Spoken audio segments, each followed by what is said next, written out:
Hello everyone and welcome to a new video. MC-Mura here, and in today's video I'm gonna be talking about the questions that I've gotten over on my Discord. Here's a user by the name of Kingdom who's saying, why can't I close out games? Why do I always choke at the last interaction, allowing my opponent to do one or two V-trigger combos and kill me, right? And obviously comebacks like these are not very uncommon in fighting games, but in Street Fighter V in general, they are quite common thanks to how volatile the V-trigger comebacks can be.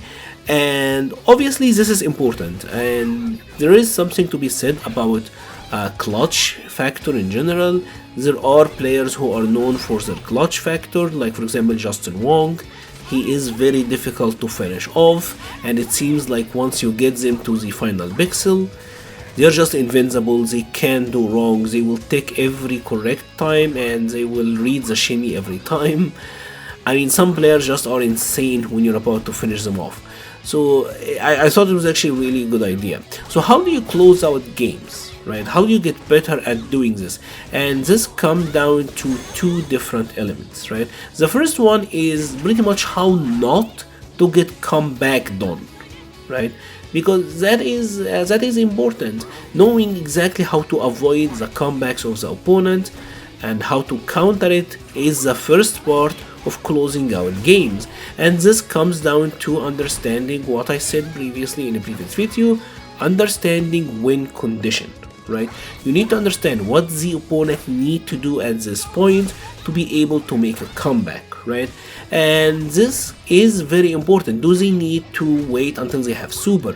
Do they need to activate V-trigger? Now do they need a jump? Do they need a dash? What kind of sequence can they do that will lead them to winning the round? This comes down to a lot of matchup knowledge, a lot of understanding the opponent as a player, and obviously just experience. This is why a lot of the experienced players, like I said, players like Justin Wong, or just players who really have grinded the games and are really good, that's why they are so hard to finish off, because they understand what they need to do to survive, right? This is pretty much where the term take the throw came from, right? Because taking the throw is obviously minimal risk when you're on defense. So that's where the term came from. So anyways, just understanding what the opponent need to do to come back and knowing how to play around it is the first step for closing out games, right? You have to consider that if the timer hits 0 and you have the life lead, you still win, right? This is vital. So you don't need to win by knocking out the opponent's health bar.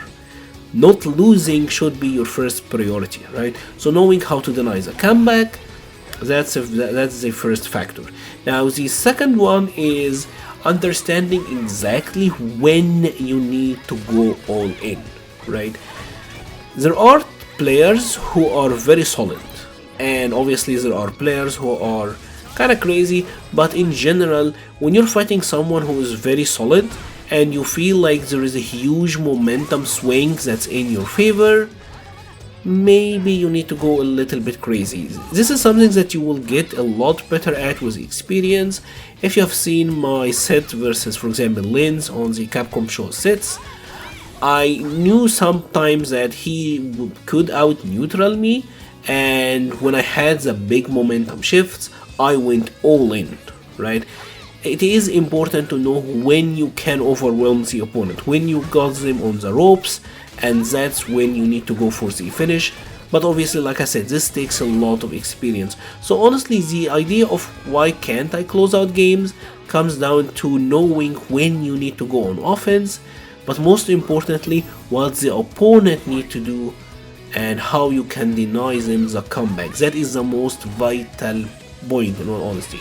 Don't get comeback done, and you will find that closing out games is just gonna come with that. If you have enjoyed this video, please leave a like or a comment. It helps the channel so much.